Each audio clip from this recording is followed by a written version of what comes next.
सवतीना पटई हो से नुरा के कसम बा सवतीना पटई हो से नुरा के कसम बा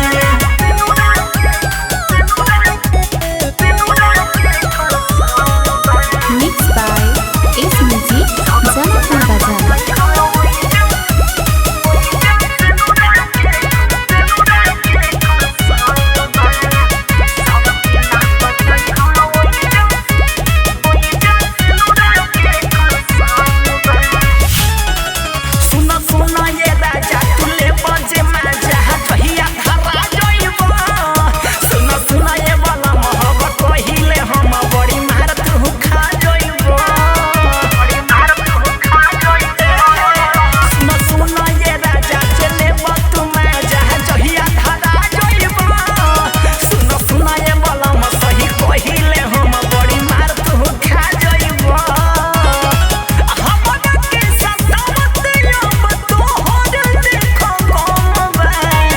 सवतीना पटई हो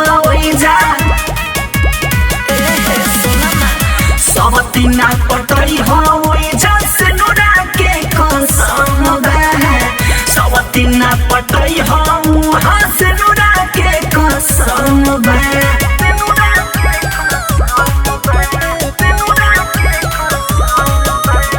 Mixed by Ace Music, Janapur Bazaar.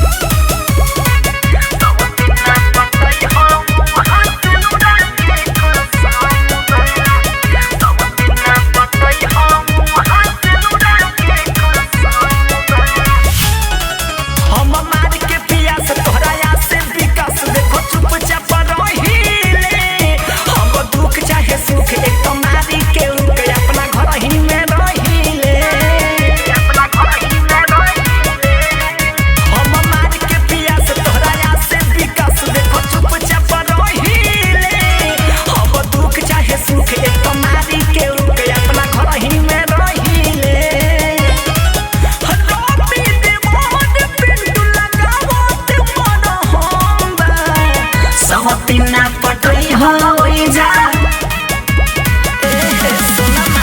सवतीना पटई हो से नुरा के कसम बा सवतीना पटई हो से नुरा के कसम बा।